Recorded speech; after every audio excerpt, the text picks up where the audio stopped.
So there is a lot wrong with the education system today. But the one thing that colleges get right is the community aspect. I would say that that is really one of the main reasons to go to college today. So with that being said, how do you take that and add it to an online course or your e-learning program? So today we're going to talk about how to incorporate a community into your online course. Love it. Great question. I'm excited to talk about it. Woo, let's do it. We got that free masterclass first though, right? Oh, hell yeah. Tell them about that. So if you want to create an online course and you want to do it quickly, go sign up for our free masterclass linked right below this video, all about how to develop an online course in 90 days or less.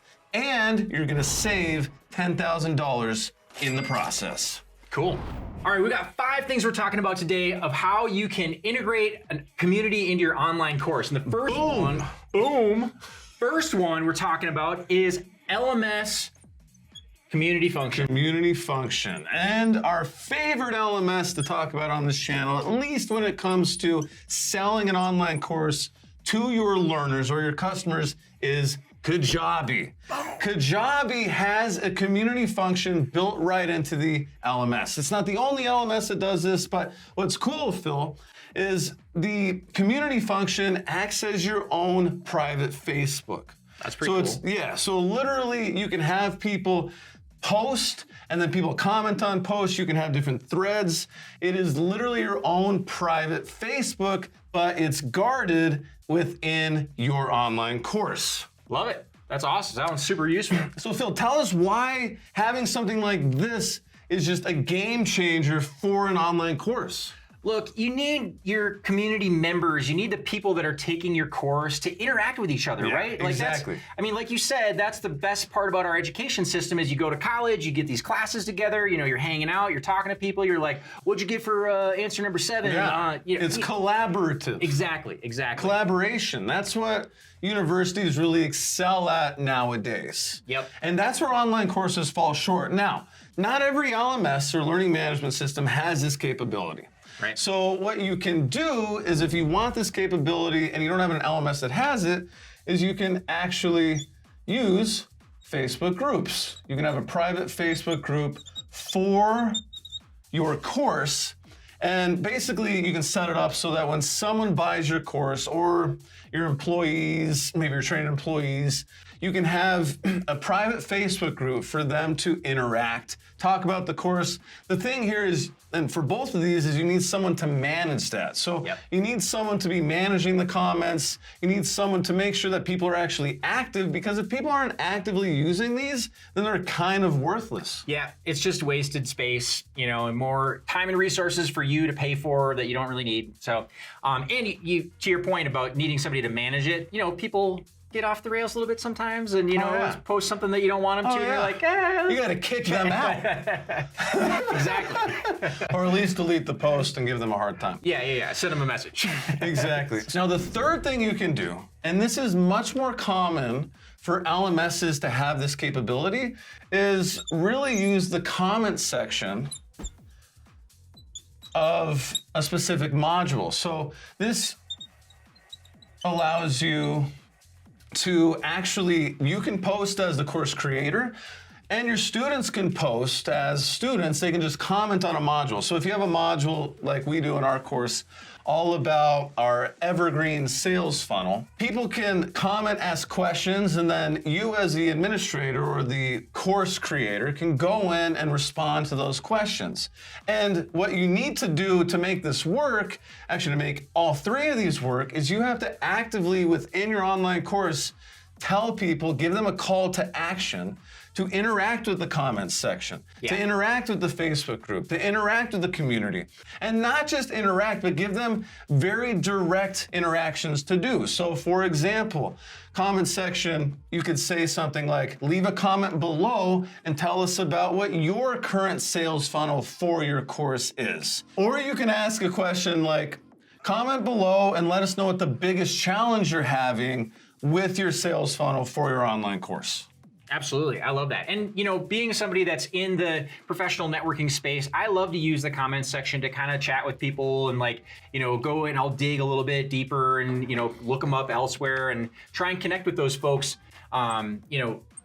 through the comment section. So, and I've done it for, conferences and, going back to Facebook groups, research all the people in there and just really try and connect with those folks, through any means that I have available to me. So, yeah. Perfect. All right. The fourth thing that we're talking about is conducting a virtual call. And this can be, you talking to all of your participants and telling them about things that are going on that month. It could be you organizing a call for all the people to just kind of chat, do a little virtual happy hour kind of thing. Harken back to some of the COVID era, whatever, you sit online and play Jackbox games or something. Oh, yeah. I remember that was so fun. Yeah. But this can be super valuable when you're, trying to build that community. So people get a chance to interact with one another, get to meet some of the other people that are going through your course, talk about the things that are, the topics that you're going through together. So I love it. Exactly. What you can do when you're packaging your course is you could have different tiers. So maybe the more basic tier is just the course with the comments section. Maybe it has that community function as well. And then you have a higher tier that maybe costs, I don't know, I'm thinking maybe the lower tier is $300-400. And then the higher tier could be $800, $1,000, and that includes virtual calls, maybe on a weekly basis, monthly basis, whatever you think. So that's one way to do it. I love that, and actually, just from personal experience, I joined an online, coaching program, and I was getting some stuff out of it. The material, the content was really good. But one of the things that I found most beneficial was when the person that was, in charge of it did this, monthly coaching call, and you got to ask questions. There was a chat function in there where you could, message back and forth with other participants. But it just kind of gave me, I was more connected to that person. I was more connected to the community, and it gave me kind of an insight into their, personal life, I guess. It was really cool. And really, these two things are very different. A coaching call would be more like people wanting to talk to you. That's why you would set up one of those virtual calls. A community call would be set up because people want to talk to each other. So these are two different things. So when you're looking at putting your course together, these are actually two different benefits or sub-products within that course. Coaching versus community. So you could package these differently. Maybe one tier has the community and then the other one has community and coaching. It really depends on how you want to build it, but more so it depends on what your learners want and what the community of students buying your course want. Absolutely. Now, that leads us to our fifth and final point, which is taking this offline and creating interacting in the real world, not the metaverse. IRL, in-person meetup. Boom. So, and the cool thing with this is you can do this a few different ways as well. The first thing is you can make this much more casual. From the standpoint of this could just be, different students getting together, you as the course creator or the subject matter expert or admin, bringing the students together in kind of a casual way. Or this could be a premium offer where you actually have, we've seen people fly out their students all to a resort and they all get together and they charge $5 or $10 for a week. And it's all inclusive, but it's teaching for a week and it's an add-on to the course. That's I love that. That's that espresso machine offer that Starbucks has. So tell us more about that. Yeah, I think, I'm a big in-person, fan. That's all of my networking organizations are primarily in-person groups. I think you just connect with people in a different manner. When you can be there, you can read the body language, you can connect with people, you can shake hands, you can hug, and it's just a different energy, right? I mean, you can get some good energy online. I mean, you guys are, interacting with us, and I feel like we got some good energy going. Leave a comment, going. by the way. Yeah, absolutely. But it's a little bit different. Which point do you like the best? I like 5. I'm just, personal favorite. Me too. So tell us 5. Just say 5. You don't need to write it out. Just be number 5. Just the number 5. Number 3. whatever you think. Yeah.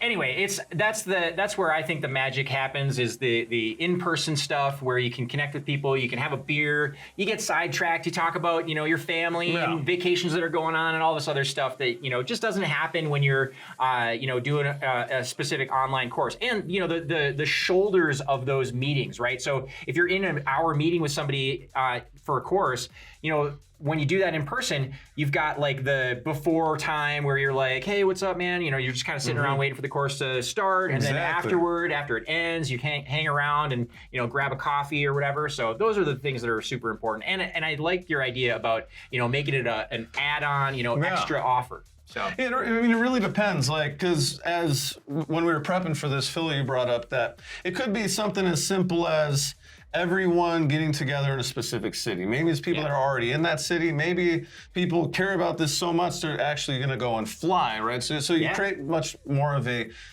relaxed, casual event where it's like, hey, we're going to this brewery in this city on this date, this time. Beer's on us.